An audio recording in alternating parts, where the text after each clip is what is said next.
by one author who has a new book to help guide you with these steps to grasp your confidence and own your power. I love that. Look around the room. You'll see that you're not so alone after all, and that unconfidence could look like any of us. Maybe your whole life you have been told that the best wins, but I'm telling you right now that the best known will win.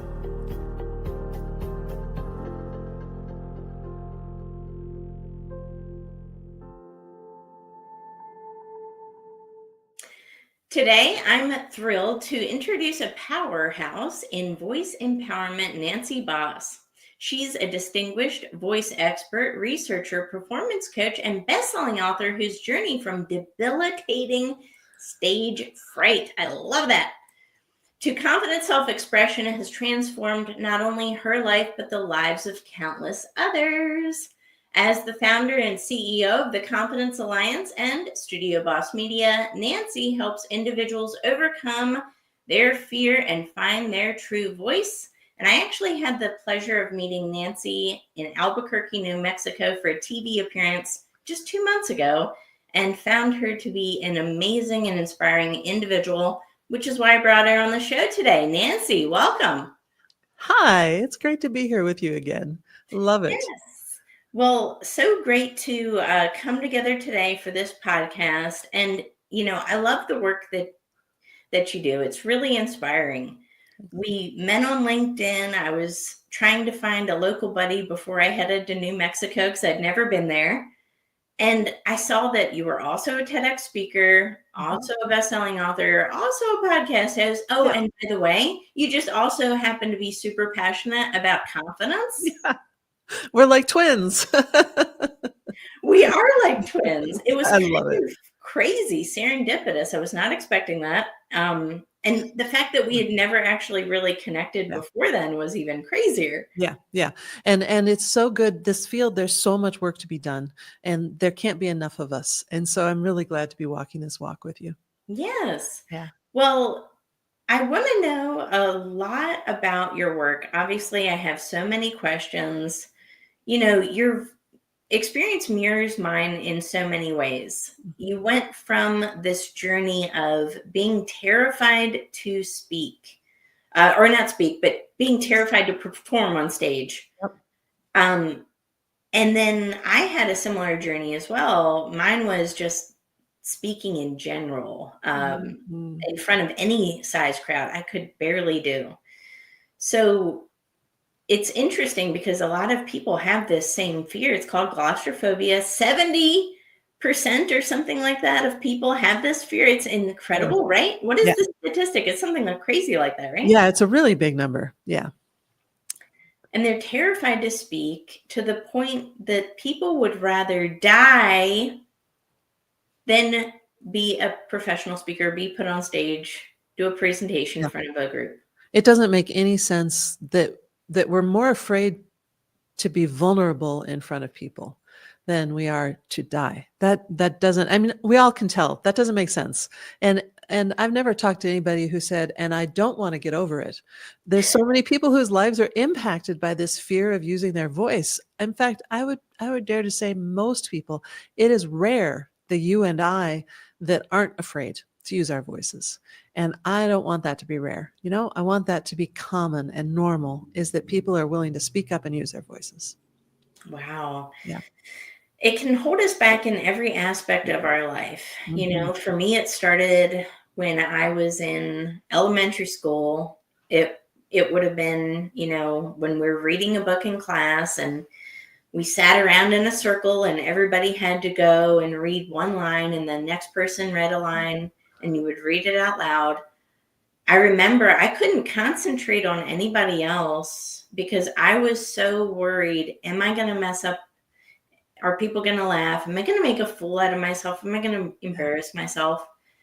And then because I was so in my head, I did end up embarrassing myself every single time, right? Yeah.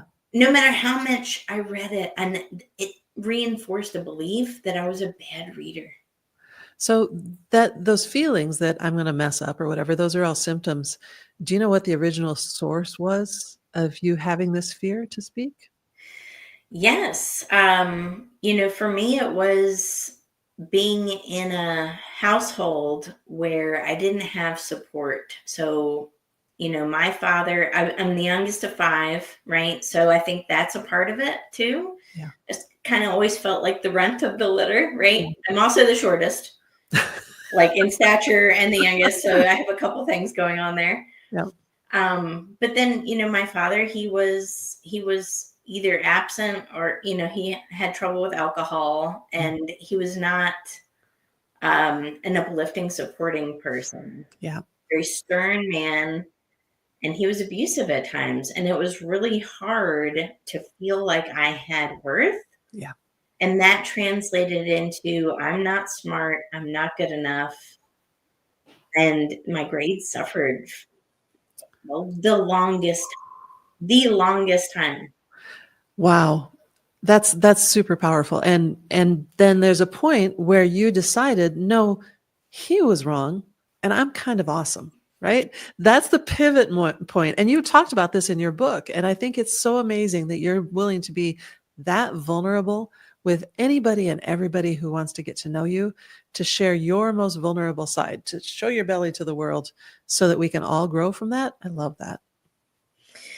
Well, I realized that, it's not necessarily something that I was really wanting to do. Right.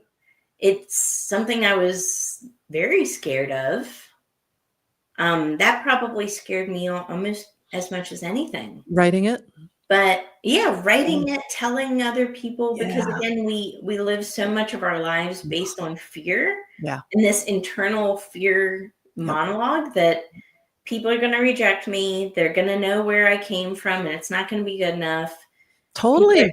People are going to say this, that, and the other, and think It's going to impact your career. Your boss won't give you that raise, whatever it is.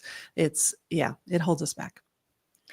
So, this is something, though, that I believe that if we don't do, it's a disservice to not only ourselves, our legacy, our story, but it's also a disservice to others who could glean and find inspiration from your story, from your voice, from your words, don't you think? At some point, it becomes choosing to live in fear rather than doing the hard work of moving through that fear to the other side. So for me, I had severe performance anxiety around singing, playing piano, playing flute that came from childhood stories. That was the source. And the symptom was that my hands would be sweaty, my voice would get closed, my breath would get shallow, my knees would shake. And I just couldn't. I just stopped singing, which I was a trained professional singer. And then I was a voice teacher. And as a voice teacher, I was teaching my students really well to do really well what I couldn't do. So I was living in fear of telling them that I'm afraid to do what I'm teaching you to do. I was living in fear for my colleagues to know that I couldn't take the stage. And finally, I decided I didn't want to live in fear anymore. You know what? I didn't want to die in fear. I didn't want to go to my grave having never gotten over what I knew was pointless and stupid and unfounded, and yet I couldn't stop. So I tackled mine head on. And I think that's the only way through, is to decide I'm going to do the hard work to get to the other side of this. But you can get there. Everybody can get there. I believe everyone can get there, and I don't believe that anyone is that this is their destiny, that right to be silenced, to not be heard. Yep. I think we all have a powerful story, and through our voice, we can really communicate change to the world and inspire people through action. Yep. So, for somebody listening to this now and saying, okay, Nancy and Tara, sounds great. Right. Sounds great. Did you hear the part where I'm terrified to speak and I feel like I'm going to die and my heart's beating out of my chest, Nancy, and I'm sweating in all the wrong places. Yes. And then my mind's racing on top of that, and I'm having imposter syndrome and doubt, and oh my God, I'm also physically shaking now, right? Yeah. What are you saying to somebody, right? Can you feel that? Yes. What are you saying to somebody? Mm. What advice can you give to that person that's like, I just would rather die than do this? And let me add to that. This person has just heard us talk about the traumas they have to get through, and they've got so many traumas. They're like, that would take 10 years, and I need to give this speech in 2 weeks.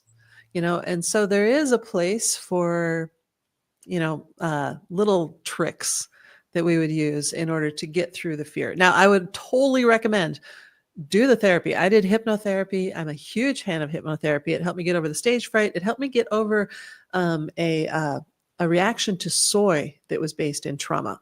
And Really? yes, and so hypnotherapy is a fascinating way that we talk to our subconscious. And so 3 years ago, while I was going through a divorce, it was very traumatic for me. I then, at that time, became intolerant of soy. And so through hypnotherapy, we were able to look at what the exact element, what was the emotional trigger for the soy. It wasn't my ex-husband. It wasn't my kids. It wasn't the divorce. It was my mom. Hope she's not listening. And but once we got there, then I was able to completely, and I can eat soy now, which means I can travel to Asia. Thank goodness, because that was a big, big deal to me. All right, back to speaking though. So you don't have time to do the therapy, whether that's hypnotherapy or somatic therapy or cognitive behavioral therapy. You got to get this done. Tara, you're an expert in this too. So do you have some physical tricks that you like to use for your speakers? Well, if anybody is struggling with confidence, one of the first things I tell them in my process of working with them is taking action. Right. So again, we never get better by thinking about things. We never get, I wish there was awards for thinking. That would be nice. I might win that award just from overthinking, right? Yep. There's no awards for it that I know of. So we have to take action, and it's little pieces every day. So one of the things that I do to work with people is how can we build consistent habits that lead to success? And it's not, oh, I may succeed doing this. It's certain success, because anytime you pair inspired action with a habit, success becomes an inevitable consequence. Wow. Yes. Just do it. Yeah. Beautiful. There's other things that, of course, yeah. we could probably talk about it. We could totally talk about. Should I talk a little bit about the voice and how to work with people I would with love that? to hear that. So, being a voice expert and now 30 years of working with clients with their voices, I hear every little thing in somebody's speaking voice. So if there's tension in this throat, I can hear it. And the tension is never there when you're relaxed and confident. When you are relaxed and confident, when you're sitting around a table with a bunch of friends having a great time, there is no tension in your throat, right? And that's our goal from the stage. We want that audience to feel like you are all my friends and I'm completely comfortable here. And as listeners, we get these subtle little cues that we're not even aware of that tells us if that person is deserving our confidence or not. There are some speakers who have unattractive voices, but nonetheless, we know that they're relaxed. The attractiveness of your voice isn't as important as sounding relaxed. So why wouldn't you sound relaxed? And that's because this little gate, the voice box, is the gate between your heart and gut and your head. If they don't agree, if your heart doesn't agree with your head, then that gate's going to close. So this is the example of you as a small child not being able to even hear the other kids as they were reading because you were stuck in your scared brain. Your brain was saying, shut down, shut down, shut down. We can't do this. And so your voice probably came out creaky or croaky, or you made mistakes, your tongue tripped up, things like that. That's the body stopping you. Stay safe. Don't be vulnerable because we're not in agreement yet. So you've got to get those things in agreement. When I'm coaching speakers, I've got their heads, they have their heads going, I'm not supposed to be here. I've never done this before. I don't know what I'm doing. There's so many things that could go wrong. Like you pointed out, they might forget their words. Their head is doing all that, excuse my language, shit talk while their heart is like, I have this amazing message to share and I deserve to be here and this needs to be heard. And in that process where they're not in agreement, the throat will shut down. So you've got to get in the right headspace. You've got to get in the headspace where you like, this message has to come through me. I'm the only one who can do it. And I have the confidence to do this. I love that. Gratitude is another tool that I Gratitude. use all the Yes. time. I use it, people think that gratitude is a momentary activity that you do once a day, check it off like you do a box, right? Yep. Gratitude, I use it for, it saves me before the scariest things. It saves me. I love it. I have an expression of gratitude, and it's usually, okay, I prayed for this, I asked for this, so it's here. Well, why does gratitude work? I think because we are being grateful to something. And so it helps us realize that we're just a piece in the puzzle, right? I'm so grateful for this moment. Who are you grateful to? You're grateful to whatever the greater spirit is that you believe in. And that's a chance for you to realize that that energy, that spirit is speaking through you. And I think that's why gratitude works. Just like, oh, I'm just a channel. I'm just a conduit. I'm just here to deliver this message. And I can do that. Yes. Yeah. And I've found that when you're never nervous. Have you ever been nervous, like delivering a gift to somebody? You're not nervous when you're excited. When I deliver a gift to I'm like a kid on Christmas, Nancy. I hope they like it is going to pass through my mind, but yes, still. But I can't wait to give a gift to people. I'm worse than a kid on Christmas. I probably would give it to you on Christmas Eve, right? Why don't you just look under the stocking, right? So you're not nervous when you're delivering a gift. And when you're delivering a gift, what does that mean? That means you're delivering value. Yeah. If you know that your message can change and transform somebody's life, somebody's business, somebody's relationships, whatever it is, then number one, it deserves to be heard. But number two, you're not going to get nervous because you're taking the spotlight off of you and you're putting it on that other person. And all you're doing is just delivering them a gift. Yeah. I love that mindset. That's fantastic. What's to be nervous about, Nancy? What's to be nervous about? It's great. I tell myself this all the time, right? And you tell it yourself. I tell this to myself before I pick up the phone and call a large account or a large customer. Maybe it's a prospect. I use this exact same methodology, this giving attitude, right? Yeah. And it's not your fault if they don't see the value of the gift. You still believe in the value of the gift. And so that allows you to go on and keep giving. That's right. And it's so powerful. And you don't get nervous when you're doing it. So keep that in mind, before you think about anything, whether it's I'm afraid to post content online, I'm afraid to write my story, I'm afraid to write my book, I'm afraid to step on stage, I'm afraid to do this podcast. Yes. Think of yourself as a giver. Yeah. I love that. You will not be nervous. Tara, I'd love to go someplace that we haven't gone together before in conversation, because you said you're the youngest and I'm the youngest. And I have had a new revelation that being the youngest with parents that didn't pay a lot of attention to me meant that I had to be as small as I could possibly be in order to not be a nuisance, right? That put me in a pride that I was low maintenance. That I am proud that there was a time when in my 20s, I was proud that I only owned 5 pair of shoes because I'm low maintenance. I got to tell you now, I have at least 50, but that, any kind of thing that you do for maintenance, your fingernails, going to the gym, eating good, healthy food are all medium to high maintenance. And that's not me. I don't define myself as medium to high maintenance. Well, my hypnotherapist pointed out to me that being low maintenance means that you are not being given what you need. And you're not willing to ask for what you need because you've been hurt that way before. And it leads to a scarcity mindset. And that scarcity mindset can be the source. I'm hoping light bulbs are going off in the people that are listening. The source of your fear might just be that I don't need people looking at me because I'm low maintenance and I don't need attention.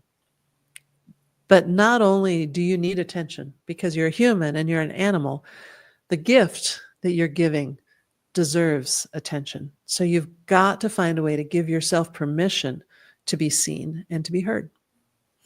I love that. That's an interesting concept that I'd never thought about. It's new to me too. Yeah. Yeah. Well, I'll divulge a little bit about this.